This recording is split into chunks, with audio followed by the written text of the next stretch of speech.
everybody. I hope you all have a great day today. So, still pretty quiet on the Liverpool front regarding transfers, and you know, there's been an article that's come. Well, there's a couple of articles that have come out on the Athletic, which I'm going to touch on today.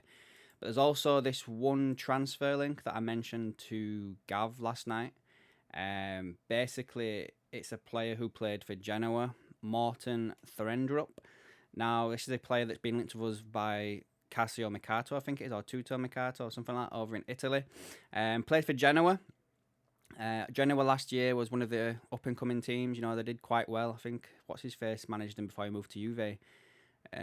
Was it Thiago Motta, I think? I think that's who it was. Who was also linked with a Liverpool job. Again, I might be wrong there. It might be in a different club. But just what I'm thinking off the top of my head now. So anyway, last year, this lad, he is a 23-year-old Danish player. Plays central midfield. Can play in the DM, centre mid, left mid, or right mid. So quite versatile. Last year in all competitions, 39 appearances, 2 goals and 6 assists and 8 yellow cards. And he didn't miss a single game due to injury last year, guys. So got a good injury record. Just someone to maybe keep an eye on, potentially. I know we've been linked with a lot of players over the past few days, but yeah, I saw a lot of people talking about this, and I don't know, it sounds like a Liverpool signing under FSG. You know, he's rated here. His last updated valuation was 15 million euros according to Transfer Market, but we know that's it's not always accurate. So maybe 25 million pounds potentially. His contract doesn't expire till 2028, and he just signed a contract extension this year, in February the 29th of all things. So yeah, just maybe someone to keep an eye on, guys, over the next couple of weeks with the football window shutting soon. Basically, Liverpool obviously not making any signings. I think it shuts in it's like 30 days now or something like that. It shuts pretty quick. So then, guys, these Athletic articles. So this first one is James Pearce, and it is the transfer sheet that they've been doing. I've been covering it since they've started doing it, but this is the latest updates that they've put on there regarding Liverpool. So this first paragraph is, what would the right signing look like for Liverpool and Slot? And James Pearce goes on to say, Liverpool are predominantly looking at players aged 24 or under with a decent level of experience whose Slot can help take to the next level through development. Sporting director Richard Hughes said he expected July to be quiet in the transfer market, with business cranking up in August once Slot has worked with his full squad. Now, that last bit there, I'm sure everybody's supposed to report back as soon as the team come back to Liverpool, which is around the 3rd or 4th of August, I think. It might be a little bit later than that. But everyone's supposed to come back then. So, never know. Let's see if there's a late flurry of transfers. They might have some players already lined up, and they're just waiting for the team to come back to the UK before they let them come out and everything like that. Maybe that's a little bit of scepticism from me. It shouldn't really matter where the team is when you sign players, but maybe that's something behind it. The other thing from this is that they're looking for players aged 24 or under. Now, that does tie into a lot of names we've seen Liverpool linked with. Inacio, Lenny Yoro, João Neves. I think Edison's now 25, but I think at the time he may have been 24 when he was first linked with Liverpool. But again, it says predominantly. It's not like a fixed thing. So I guess it's a decent age bracket. It's a weird cut-off point is 24, though. In real life, it's normally 21, 25, isn't it? 24 is a bit of a weird cut-off point, but well. Let's see what happens, I guess, in that situation. And then the next bit is, what positions and players are they looking at? Liverpool have been considering defensive options since the departure of Matip. As well as a centre-back, there have been discussions over a holding midfielder and an attacking wide player.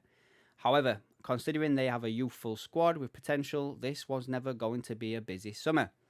One of the factors in turning down the offer from Marseille for Endo was that Liverpool believe there is a lack of suitable, affordable and available number 6s in the market, which I don't believe that to be true. You could probably sign a few decent ones, to be fair, for some fair money.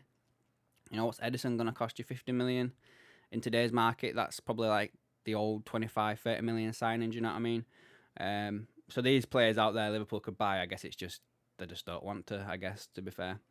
And then just lastly, touching on what players could be leaving, and is Sepp van den Berg for 20 million, Nat Phillips, Reece Williams, Billy Comatio, have also been linked with moves away, and Kelleher as well could be also on his way out if a team goes above the 25 million mark that Liverpool have put on him. So that's everything for that article, guys. If you are enjoying the video, please give it a like, comment, and subscribe to the channel. Let me know what you think on that bit. And then lastly, guys, there's an article here on The Athletic from, is it Andy Jones, is this one? Andy Jones and Mark Kerry. So basically, I'm going to cut through a few bits because it's talking about like the number 6 position and who could fill the role. So obviously, they're talking about what a number 6 looks like for Slot. Is Endo the solution? What Matt Weifer did for Slot in Feyenoord. Who the internal solutions could be, like Alexis McAllister, Gravenberch, Jones, stuff like that. But then they just touch on like external solutions, and I'm just going to bring up some of the names that they've mentioned here and just test if you think these would be anything of any personal interest to you guys.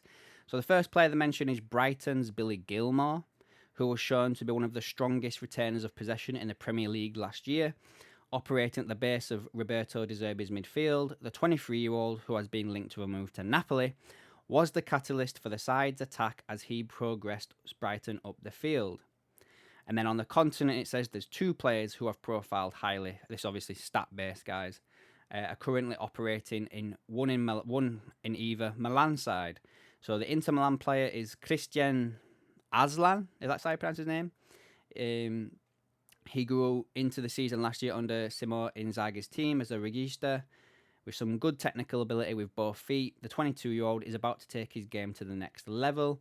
And then at AC Milan, there was, oh my God, Tidjane Reinders, something like that. Bloody hell. He's only had 1 season at AC Milan and is the perfect player to progress the ball from deep. However, he is 26 years of age, has a strong pass completion, but is not afraid to take risks, frequently wiggling out of trouble and driving forward to attract bodies towards him. The fact his 2.8 progressive carries per 90 minutes was in the top 10% of midfielders in Serie A last season tells you all you need to know. And then lastly, guys, they also touch on Maximo Perrone, who's played for Man City. Well, he's a Man City player, and he enjoyed a strong loan season with possession-dominant La Palma last season in La Liga, completing over 90% of his passes. And it just goes on to say, like, you know, there's when Chelsea bought Cole Palmer from Man City, it didn't look like he was going to be anything good, but it turned out to be a really good signing for Chelsea, didn't it? And it says here that Perrone might need time to step up to the Premier League, but his ability to retain the ball and the build-up phase is not to be underestimated. So that's pretty much it, guys. I don't know if there's anything else you want to add to this. You know, there's also the Anthony Gordon stuff that doesn't seem to want to go away, and there's probably something in that. Like, you know, maybe Liverpool will test the waters towards the back end of the transfer window regarding Newcastle's resolve to keep hold of him. But I guess we'll just wait and see on that one, guys. Anyway, let me know down below what's your thoughts on all of this. It may be a little bit of a pants video, but it is what it is. We've only got a few things to talk about. Let me know down below, guys, and I'll catch you in the next one.